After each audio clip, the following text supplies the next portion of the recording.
लोकसभा चुनाव के पहले चरण के मतदान में सबकी नजर क्षत्रिय समाज पर रही, क्योंकि क्षत्रिय समाज ने सौगंध दिखाई थी, लोटे में नमक डाला था कि सभी सीटों पर भाजपा को हराने वाले उम्मीदवार को वोट करेंगे।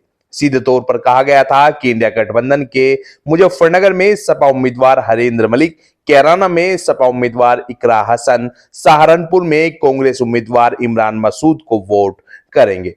क्षत्रिय समाज का मतदान में क्या रुख रहा, इस बारे में हमने क्षत्रिय समाज के नेता ठाकुर चंद्रपाल सिंह से बात की है। सुनिए उन्होंने क्या कुछ कहा।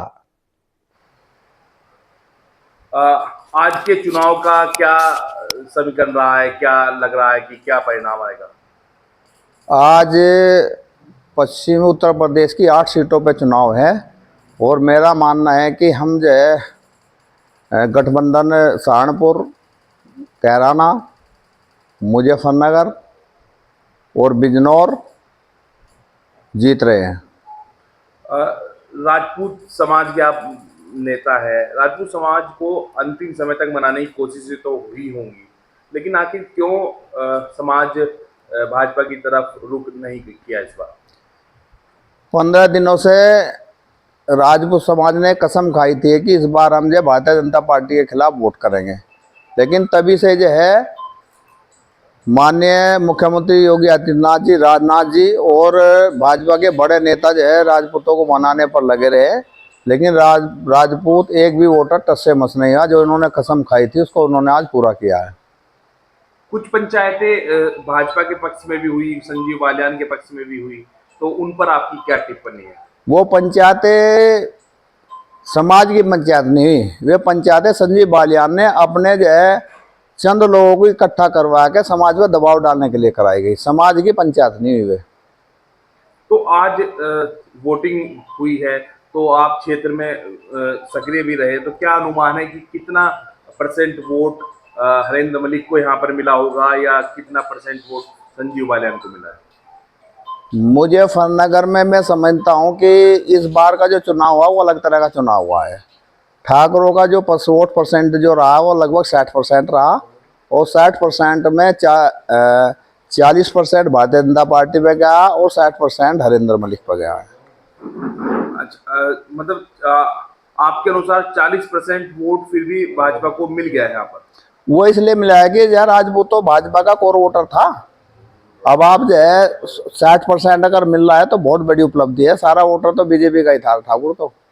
अच्छा, कैराना और सहारनपुर सीट की क्या स्थिति है? कैराना सहारनपुर सीट पे भी जो है ठाकुर जो है सहारनपुर में तो इमरान मसूद के साथ जा रहा है और कैराना में इकरा हसन के साथ जा रहा है। अगर प्रतिशत की बात करें तो वहाँ भी 60 और 40 का ही है या कम ज्यादा है? सेम यही परसेंटेज वहाँ पे कैराना पे भी हो, यही परसेंटेज है। तो अब आगे के लिए राजपूत समाज की क्या रणनीति होगी, क्योंकि ये पहले ही चरण का चुनाव हुआ है? आगे का है कि उत्तर प्रदेश में जितने भी चरण होंगे उसमें जो है हमारा संगठन सभी जो है सीटों पे जाके भारतीय जनता पार्टी का विरोध करेगा और अपने लोगों को कहेगा कि हमें भारतीय जनता पार्टी के खिलाफ इस बार पूरे प्रदेश में वोट करनी है। अगर आगे चरणों में ब्रजभूषण सिंह जी को टिकट दे दिया या कोई और समाज को प्रतिनिधित्व किसी भी क्षेत्र में दे दिया, तो क्या चांस है कि जो कसम जो सौगंध खाई है राजपूत समाज ने उससे पीछे भी हट सकते हैं?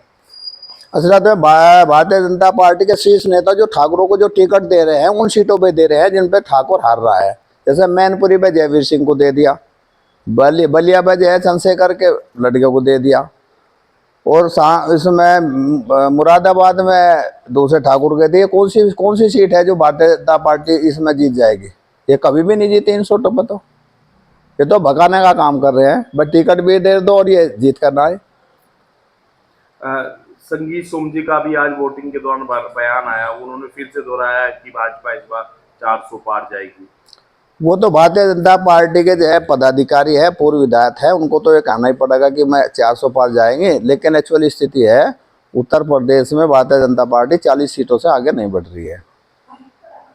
आपका बहुत बहुत धन्यवाद हमारे साथ जुड़ने के लिए।